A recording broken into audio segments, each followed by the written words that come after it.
Amém, meus irmãos? Abra sua Bíblia lá no Salmo 68, a partir do verso de número 6.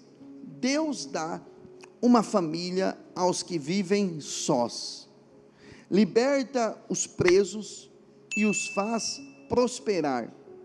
Os rebeldes, porém, ele faz morar em terra árida.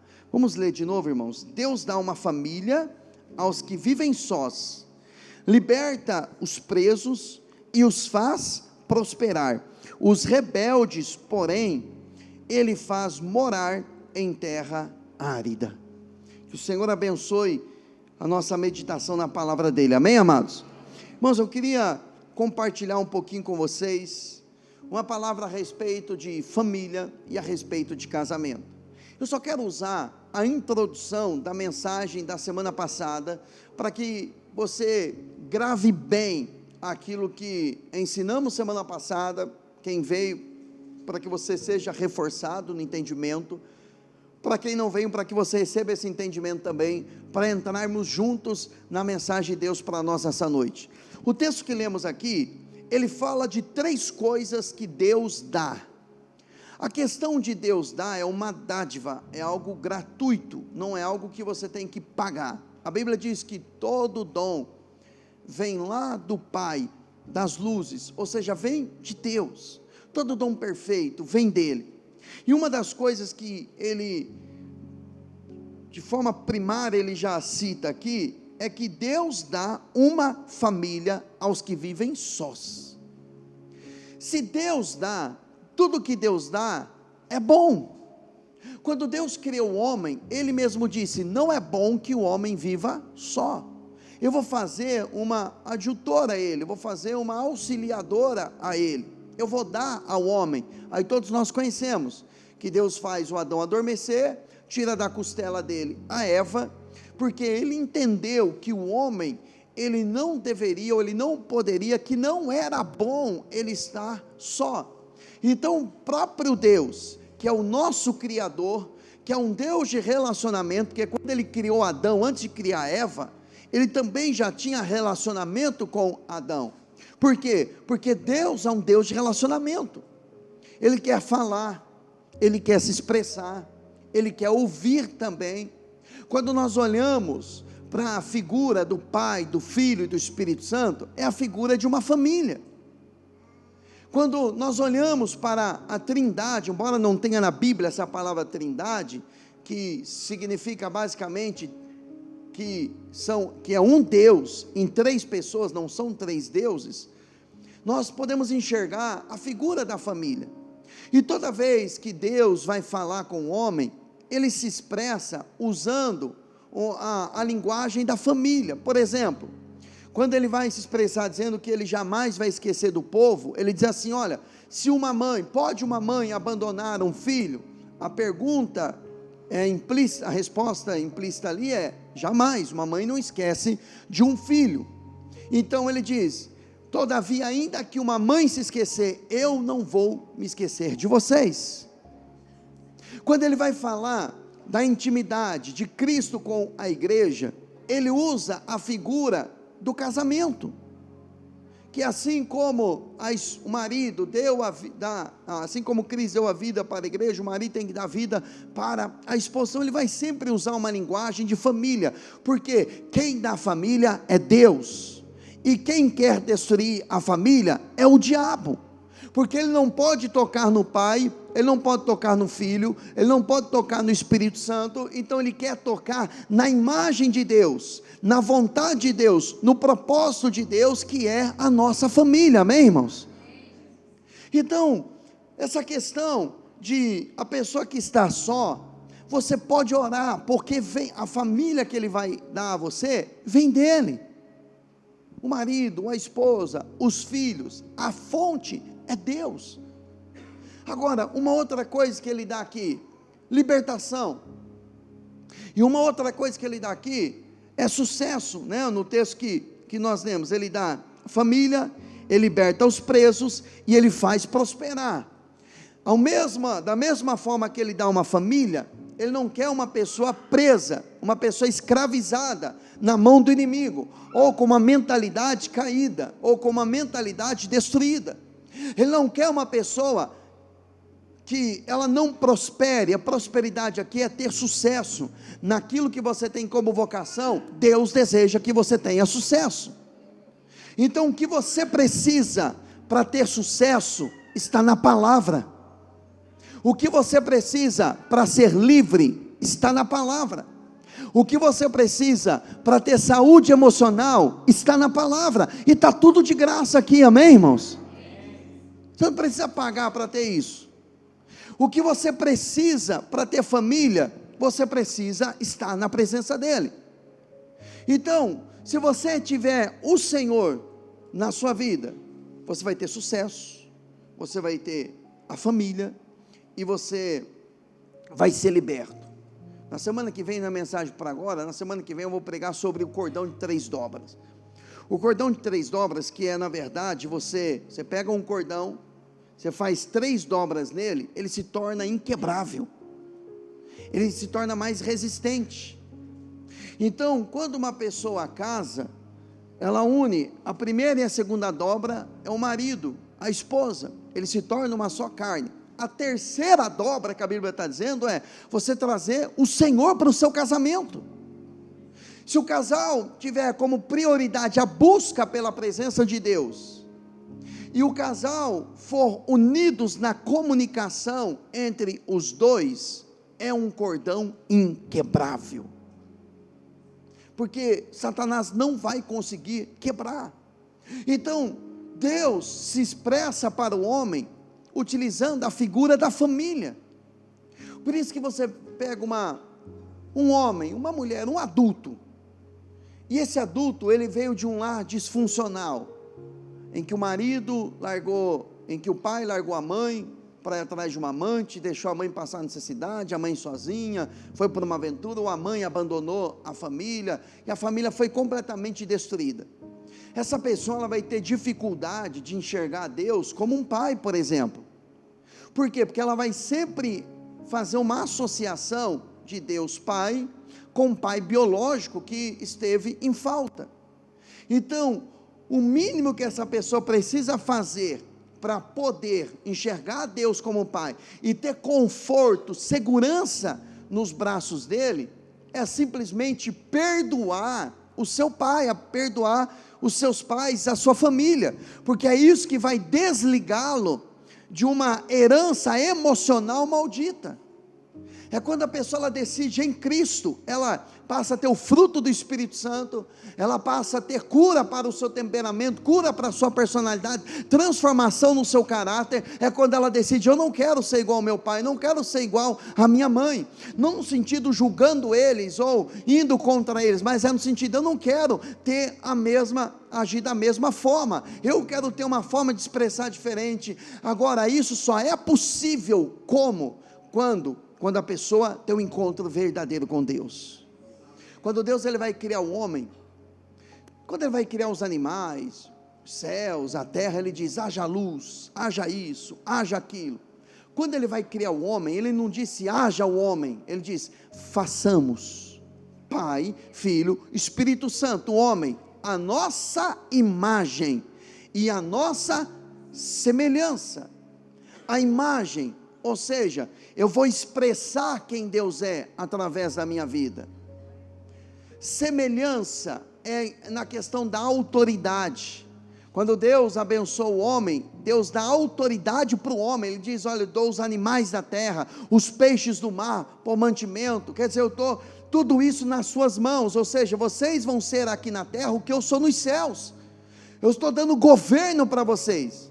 Só que quando o homem peca, Adão peca, ele macula aquela imagem. E lá em Hebreus capítulo 1, a Bíblia diz que Jesus é a expressa imagem de Deus. Então, a restauração da imagem, porque nós recebemos uma imagem adâmica, porque você pega os filhos de Adão, por exemplo, você vai percebendo que a descendência, ela vai indo de mal a pior. Por quê? Porque eles perderam a imagem de Deus e passaram a ser a imagem de Adão. E Adão se tornou a imagem do pecado, é a imagem da deformação.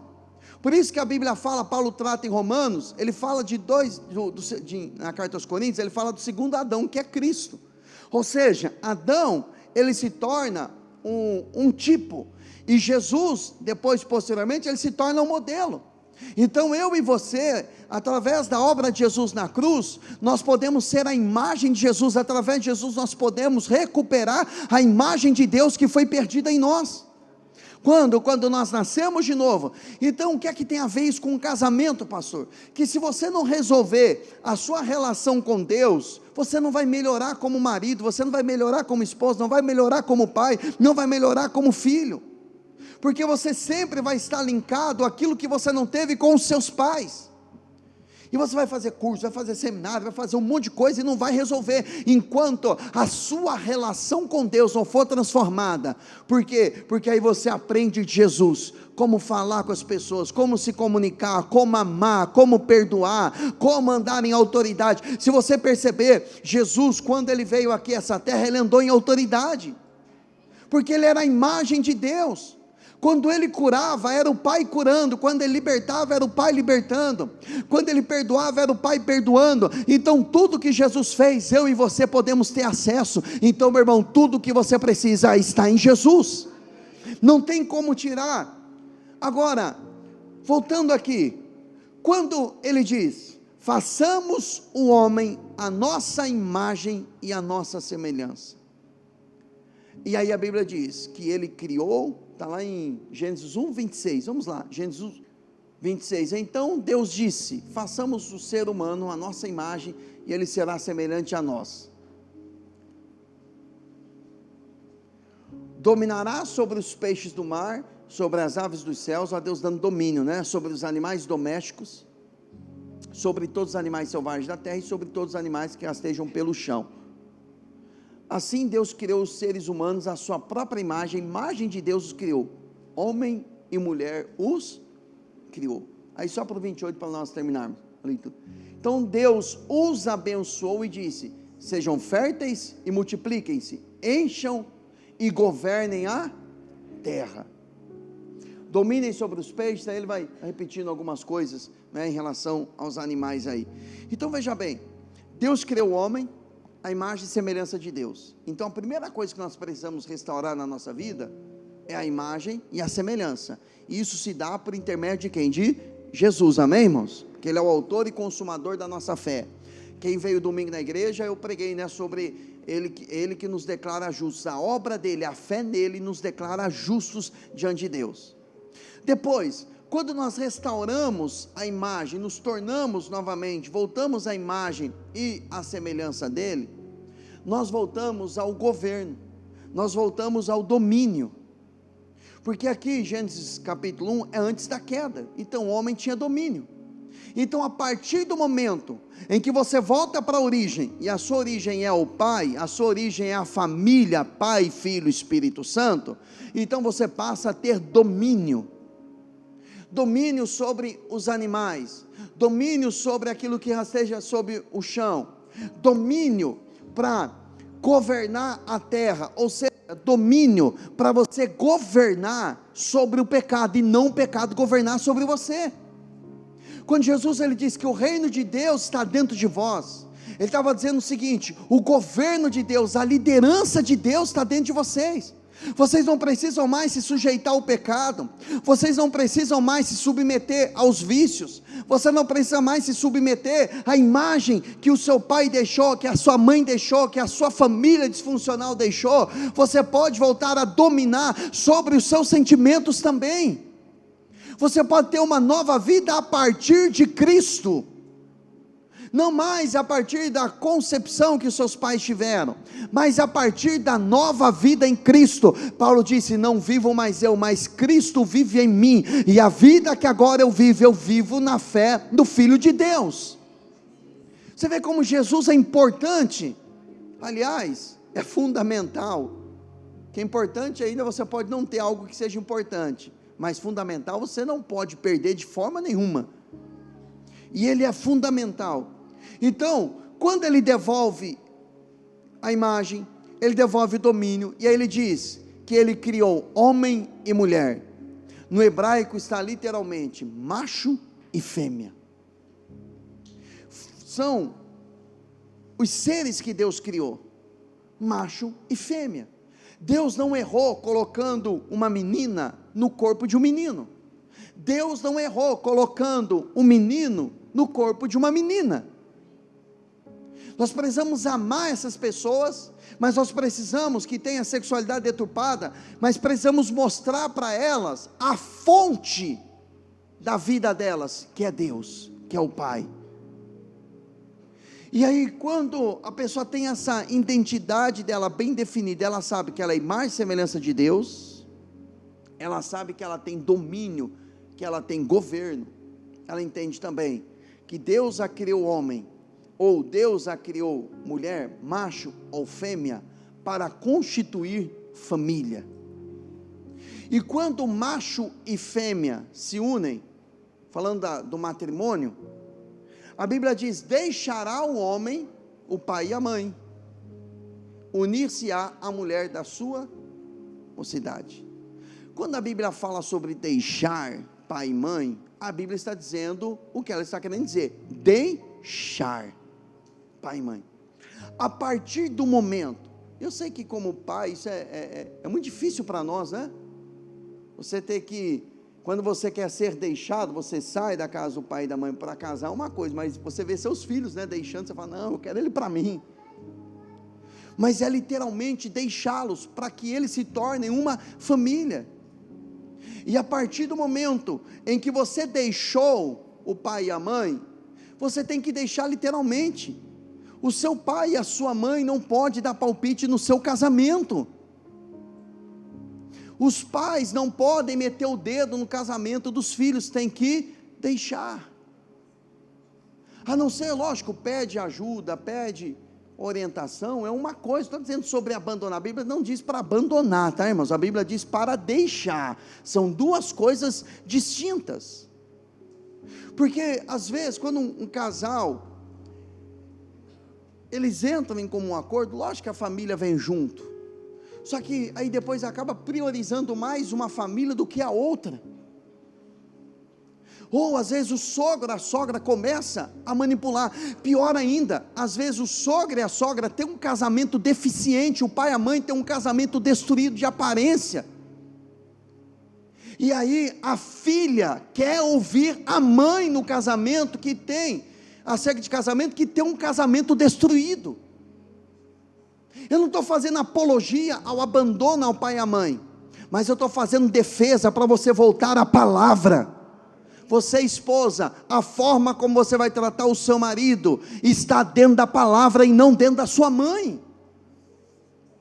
Não está dentro do seu pai, nem do seu sogro e da sua sogra. Irmão, você é doído de ouvir isso, mas precisa para um mecanismo de amadurecimento, porque tem casamentos que estão à beira de um colapso, porque parece que o genro casou com a sogra,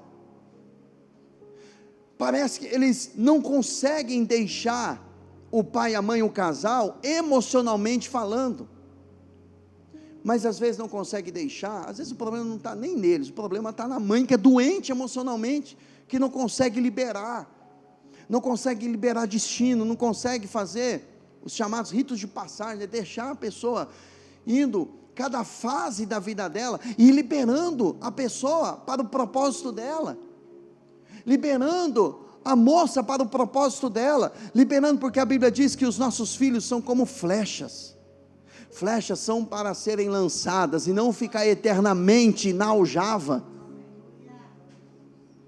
Por isso que chega um momento quando o menino, o gurizinho de 50 anos, está morando ainda com a mãe e com o pai, o pai e a mãe não aguenta mais, porque está quase enxotando ele de casa, né? Não cabe mais dentro do ninho, né? A gente tem que aprender, voltar a aprender com os animais, né? Começa a crescer lá o passarinho, o que a mãe faz? Pega ela, solta para voar, e se cair eu pego lá, coloco de novo ali, mas eu vou soltando, até que ele voe, e vai com Deus, né? Vai viver a vida dele.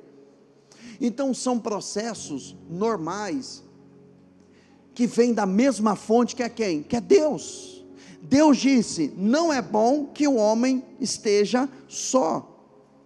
Agora, voltando aqui para a palavra, dentro da aliança do casamento, muitas vezes nós perdemos alguns valores, e nós começamos, algumas pessoas elas perdem o casamento, porque elas perdem alguns valores. Não dá tempo de eu esmiuçar muito, mas biblicamente falando, o casamento, o divórcio, por exemplo, não é o plano original de Deus. O divórcio, quando ele acontece como uma tragédia, amém, irmãos?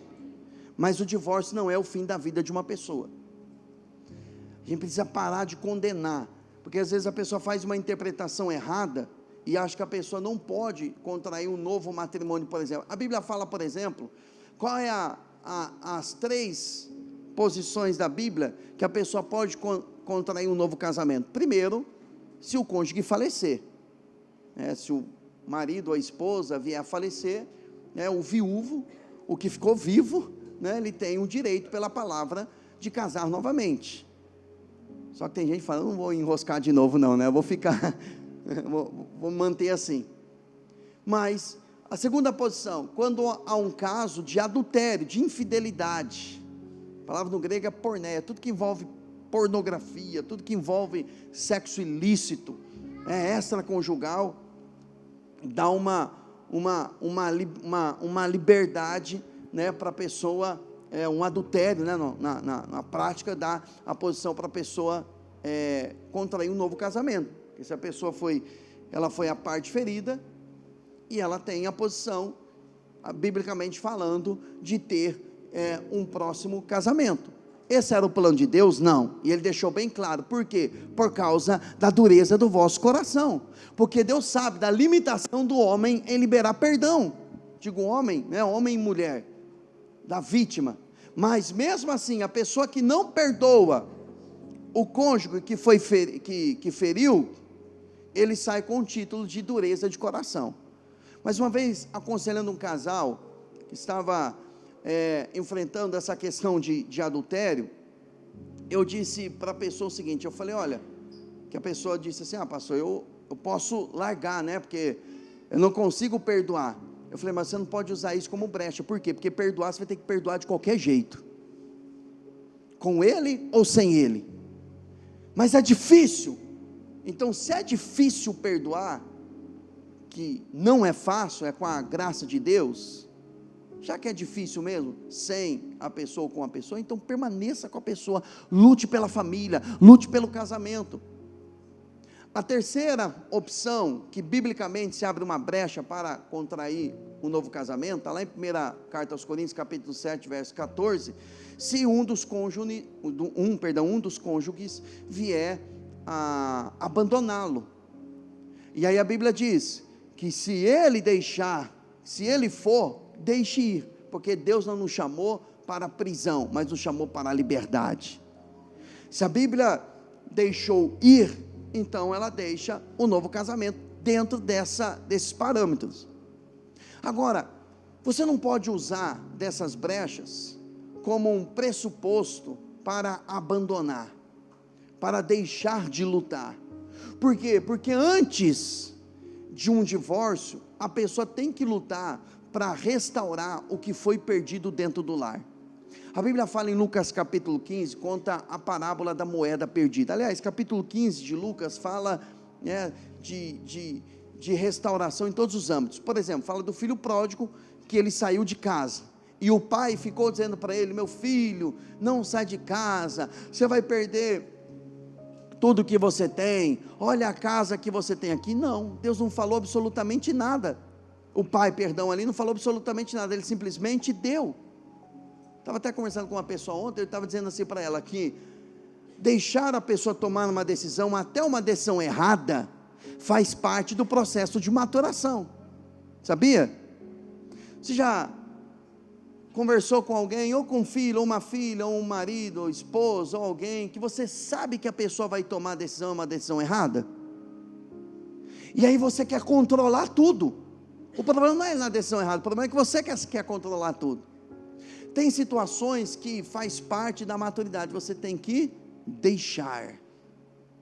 Você querer controlar todas as decisões de uma pessoa, isso é ser controlador. Isso não pode fazer parte do nosso caráter, amém, irmãos? Agora, às vezes você sabe que a pessoa vai tomar uma decisão errada, você pode até falar, mas se você perceber uma resistência, deixe a pessoa, porque eu e você aprendemos de duas formas: ou ouvindo a Deus, a palavra, na tomada de decisões, ou quebrando a cara. E adivinha como nós mais aprendemos? Quebrando a cara. A gente quebra a cara, depois ouve, né? Aí principalmente a esposa falando, eu te avisei, né? Por que a gente não gosta dessa frase, né? Acho que é o orgulho, né? Que fere nosso orgulho. Mas enfim, então tem situações que precisa deixar. Tem situações que você vai ter que esperar o retorno da pessoa. Ela tomou uma decisão errada, e não adianta você controlar. Vai ter que deixar lá quebrar a cara. Estou falando de filhos, estou falando de amizade, de trabalho, tanta coisa. Agora, a ovelha perdida, que é uma parábola também no mesmo capítulo, o pastor foi atrás, pegou aquela ovelha que estava machucada e trouxe ela de volta. E tem gente que usa só isso, né? Não, o pastor tem que vir atrás. E usa até a expressão como pastor líder da igreja. A Bíblia não está nem falando de pastor de igreja ali. E aí a pessoa utiliza isso como, né, se tivesse que ir lá e carregar, colocar nos ombros. Mas precisa ver, porque o pródigo, meu irmão, o pastor não foi atrás, o pai não foi atrás. O pródigo, ele voltou. Ele quebrou a cara e voltou. A ovelhinha que se machucou, que era fraquinha, aí sim, o novo convertido, uma pessoa está começando, entende muito a fé, meu irmão, mas uma pessoa que já está lá 30, 40, 50 anos, já deveria estar carregando o outro, tem que ser carregado ainda. É a mesma coisa que você chegar, o seu filho de 20 anos, vai para o banheiro e fala, papai, vem me limpar. O que você vai falar para ele? Ele com 25 anos, a não ser que esteja com um problema de saúde, né? Então, ele que fez, ele que limpe. Então tem situações que exige da pessoa maturidade. Meu irmão, Deus está nos permitindo situações para nos amadurecermos. Então não mete a mão, às vezes o seu filho, a sua filha está num processo em Deus, você está querendo controlar tudo. E tem gente que é pior que feiticeiro, quer controlar até o mundo espiritual. Deus, o senhor vai lá, faz isso, faz desse jeito. Aí se o senhor fizer isso, eu te dou um frango, né? Te dou um... Aí quando é crente fala, se o senhor fizer isso, eu te dou uma oferta, né?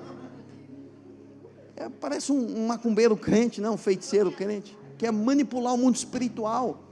Meu irmão, para amadurecermos, não perde o raciocínio comigo não, para amadurecermos, muitas vezes, Deus nos permite a essas situações. Agora, algumas pessoas elas se perdem dentro de casa, porque no mesmo capítulo a Bíblia fala de uma mulher que perdeu a moeda dentro de casa, e quando ela perde essa moeda dentro de casa, ela tem 3 atitudes: ela vai acender a luz, ela vai varrer a casa, e ela vai procurar com diligência. Então quando você percebe que você está perdendo alguém da sua casa, alguém da sua família, um filho, o marido, a esposa, o casamento, e aí Satanás vai e lança uma flecha no seu coração, não, vou deixar ali, cansei dele, já desisti dele. Parece criança que quando briga num jogo de futebol, pega a bola e fala, eu vou sair do jogo. Aí a pessoa brigou, teve alguma coisa que não aconteceu, ele quer arrumar a mala e fala assim, eu vou embora de casa. Não é assim que um homem resolve uma situação. Não é assim que uma mulher madura resolve a situação. Resolve através de procurando valores que foram perdidos. O que é que aconteceu para nós chegarmos nessa situação? Por que é que o nosso casamento está se esfriando? Por que nós não temos mais uma intimidade sexual como tínhamos antes? Por que nós não temos comunicação como tínhamos antes? Por que estamos passando por problemas financeiros que nós não enfrentávamos antes?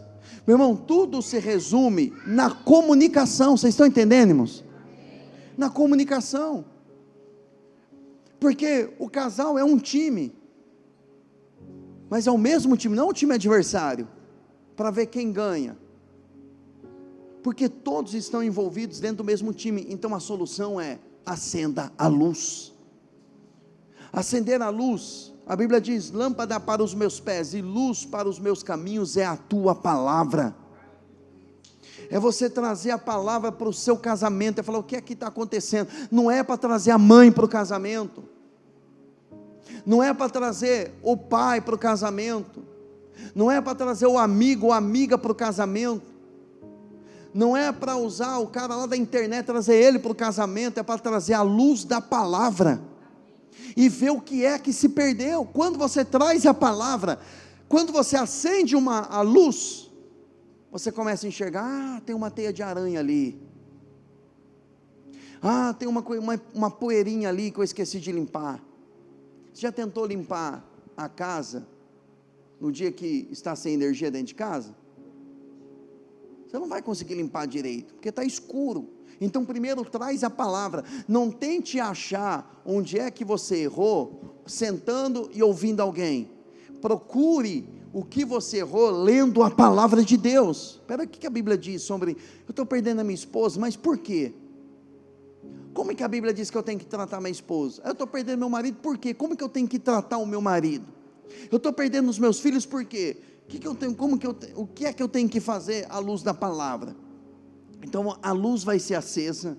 Só que quando a luz é acesa, aparece a sujeira. Quando aparecer a sujeira, você tem que ter inteligência emocional para lidar com a situação. Que aí eu acho que é a coisa mais difícil para nós, né? É você ter estômago, como alguém diz, é você ter sabedoria para lidar com aquela situação. E entra a sabedoria de você saber qual é a linguagem de amor do seu cônjuge. Tem um livro do Gary Champs, As 5 Linguagens do Amor. Leia esse livro, vai te ajudar. E aí você começa a entender, a ser tolerante para com o outro. Então você começa a agir de acordo com a palavra. Aí ela acendeu a luz, ela varreu a casa, ela tirou a sujeira, ela viu com a luz acesa, detectou uma sujeira. O que ela tirou? Vou tirar a casa?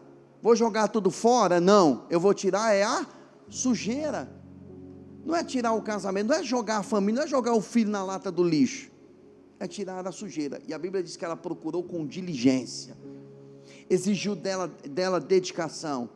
Sabe uma pessoa que é diligente em um trabalho, para você entender, ela suporta a pressão, ela suporta uma pessoa ruim na equipe, ela suporta desaforo, ela suporta, tem que engolir às vezes não só um sapo, mas uma lagoa toda, se ela quer chegar no objetivo dela. Não é assim? Quem está começando, não é assim? No mercado de trabalho, por exemplo. Então a pessoa, ela tem que aprender a lidar com essas demandas, ser muito diligente para ela chegar no objetivo dela. Então o objetivo nunca é o divórcio, o objetivo sempre é a restauração. O objetivo não é nunca desistir, é perseverar, é lutar, é procurar com empenho, até encontrar. Quando encontrar, você vai celebrar, você vai se alegrar. Agora, uma outra questão, que eu me lembrei para nós encerrarmos, é quando você encontra e você descobre que a família, o casamento está em apuros, quando o casamento, a família está longe da palavra de Deus. Eu vou ler um texto, e você, irmã, fique bravo com a palavra, não fique comigo, eu só vou ler, tá?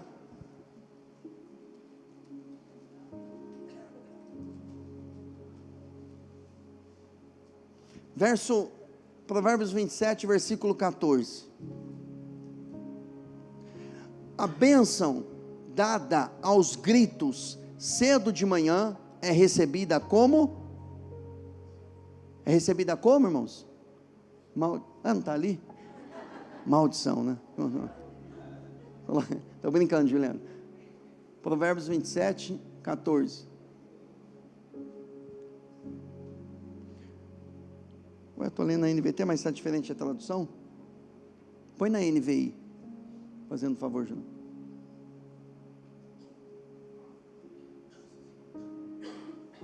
Mas também dá o mesmo entendimento. Na minha aqui, está assim: a bênção dada aos gritos cedo de manhã é recebida com maldição.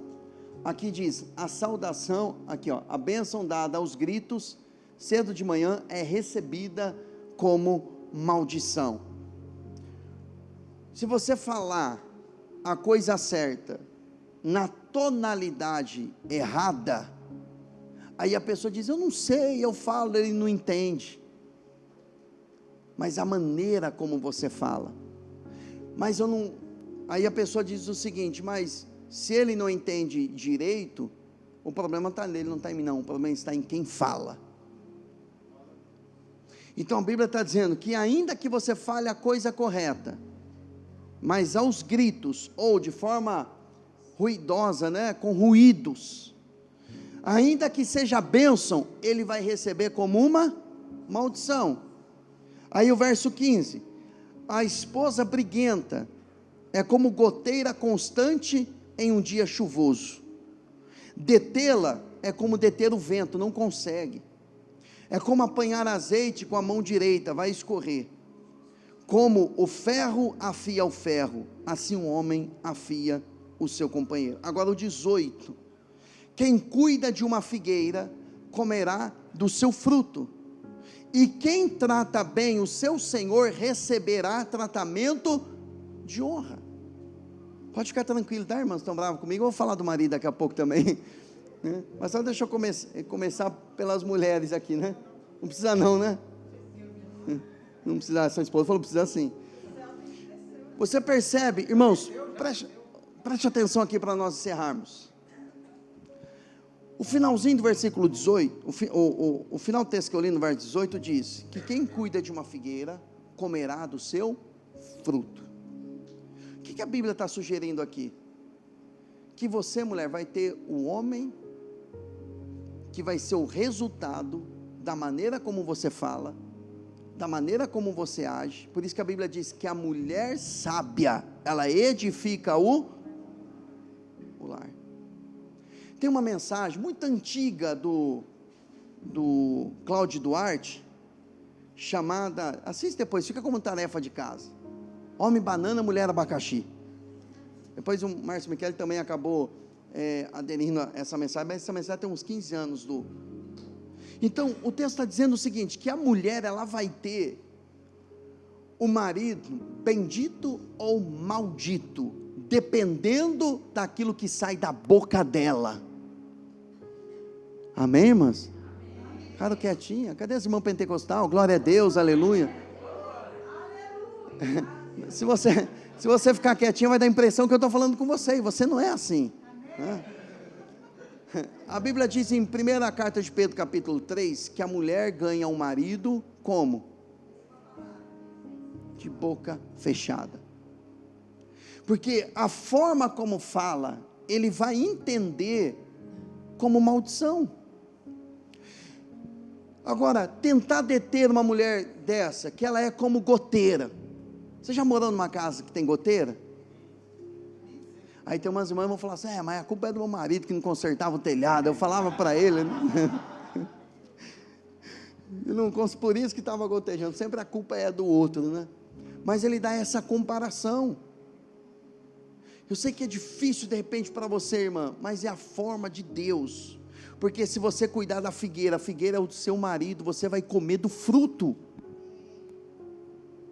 Aquilo que você recebe da parte de Deus, passa pelo teu marido, passa por ele. Só que as pessoas querem inverter o valor, aí você diz assim, mas é fácil, para o homem então, a Bíblia diz, sabe qual é a posição do homem? A posição do homem é amar a esposa como Cristo amou a igreja. E Cristo amou a igreja, mesmo a igreja sendo infiel a Ele. Para você ter uma ideia da posição do homem, que ele tem que dar a sua vida pela esposa, como Cristo deu a vida pela igreja. Esse é o padrão de Deus para o homem.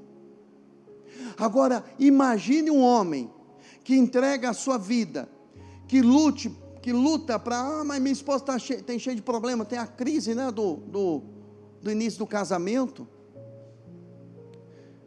Eu lembro quando eu já contei aqui, quando casei com a Mari, quando nós nos casamos, eu tinha 28 para 29, ela tinha 17. Eu fui falar com o pastor falou assim, é pecado casar com a sobrinha, hein? Ela tem 11 anos de diferença. O pai dela assinou, né, tal, mas no dia do casamento ela tinha completado 18 já. Lembro que nós viajamos, fomos para a lua de mel, aquela alegria toda. Já na primeira semana, irmãos, o pau quebrou. Só porque eu fui enxugar o carro com a toalha novinha, tirei de lá, fui enxugar o carro. É a crise da fusão, quando você... pastor, terminou as brigas. Eu vou falar igual eu ouvi o Luiz Hermínio falando, não, agora a gente sabe brigar, né? Aprendeu a brigar, não resolveu as brigas, né? É normal. Agora, a grande questão é que quando entra essa crise dentro do casamento, que é normal, agora, a Bíblia diz que Cristo, ele lavou a igreja como? Pela palavra, purificou ela. Então o marido diz assim, a mulher é briguenta, a mulher é isso, aquilo. Como você vai lavar ela então, dessa sujeira, que aos seus olhos é uma sujeira? Pela forma também como você fala. Aí entra dentro do casamento a comunicação. A palavra branda, ela desvia o furor, mas uma palavra mal falada, ela desperta o furor. Então, um vai afiando o outro. Então o tempo vai passando, é para um estar mais afiado, mas não é afiado para futucar o outro, não.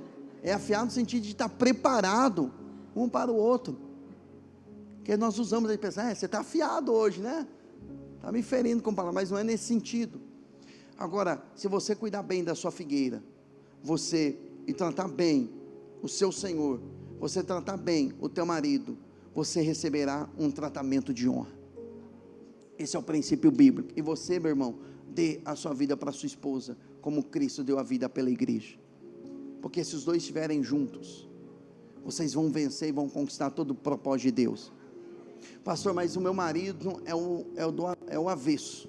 Ele não pode ver uma bola rolando que ele me larga. Ele não pode ver alguma coisa que ele já me abandona. Ele não sabe renunciar à própria vida dele. Ele não pode ver um amigo. Eu não estou dizendo de vez em quando, tá? Porque aí tem mulher que já quer cortar de uma vez, né? É meu e não tem amizade mais, né? Não pode ter uma vida com os amigos. Não é nesse sentido que eu estou dizendo, mas estou falando naquela prisão. Por isso tem quinta-feira tem saindo do cativeiro, né? Quem não sabe é o grupo do WhatsApp do futebol da igreja, tá? Mas para a gente encerrar aqui, mas eu estou dizendo no sentido de renunciar. Você diz, ele não renuncia nada por mim. Ou você, marido, diz assim, a minha esposa é pior do que uma goteira, você não tem nem telhado na minha casa. O que é que você vai fazer? Você vai fazer como Davi. Primeiro livro de Samuel, capítulo 30, Davi, ele chega na cidade dele, a cidade dele está pegando fogo. As mulheres, tanto dele quanto os seus soldados, foram levadas cativos, os seus filhos, os animais. A Bíblia diz que Davi, ele chorou. Enquanto ele estava chorando, os homens estavam chorando também. Os homens dele começaram a pegar em pedras e falaram, vamos apedrejar Davi. Por quê? A culpa é sempre de quem? Do líder. A culpa é dele. Ele que nos levou para essa guerra, vamos matar ele, vamos apedrejar ele. E eles pegaram pedra e Davi, a Bíblia diz que Davi se fortaleceu, sabem quem? No Senhor. E Davi perguntou, Senhor, eu vou recuperar minha família? E o Senhor falou para ele, vai, você vai recuperar. Eu posso ir para a batalha? Deus disse, vai, porque você vai recuperar tudo. E Davi recuperou tudo. Então, onde você vai buscar força? No Senhor. Não fale em restauração de casamento comigo, se você não buscar o Senhor. Não fale de libertação, se você não buscar o Senhor. Não fale de sucesso, se você não buscar o Senhor. porque sucesso sem o Senhor é maldição. Restauração sem o Senhor na verdade, é uma capa de religiosidade, de aparência. Mas eu garanto a você, se você buscar o Senhor, se você clamar a Deus, Deus restaura até aquilo que aos olhos humanos é impossível. Deus restaura um casamento que sofreu uma ferida de adultério. Deus restaura um filho que caiu nas drogas. Deus liberta uma pessoa que está nas garras da pornografia. Deus liberta a pessoa que está no mais vil pecado, que está vivendo uma vida completamente do avesso. Ele tem poder para isso. Ele está dizendo pela palavra dele, Salmo 68, que Ele dá a você uma família, Ele liberta os presos e Ele dá prosperidade. Tudo isso está no Senhor. Então pare de buscar resposta na sabedoria de alguém e olhe para Deus. Senhor, a partir de hoje, o Senhor é a minha fonte, e se você buscar, eu garanto, que a palavra garante, que o seu casamento será outro.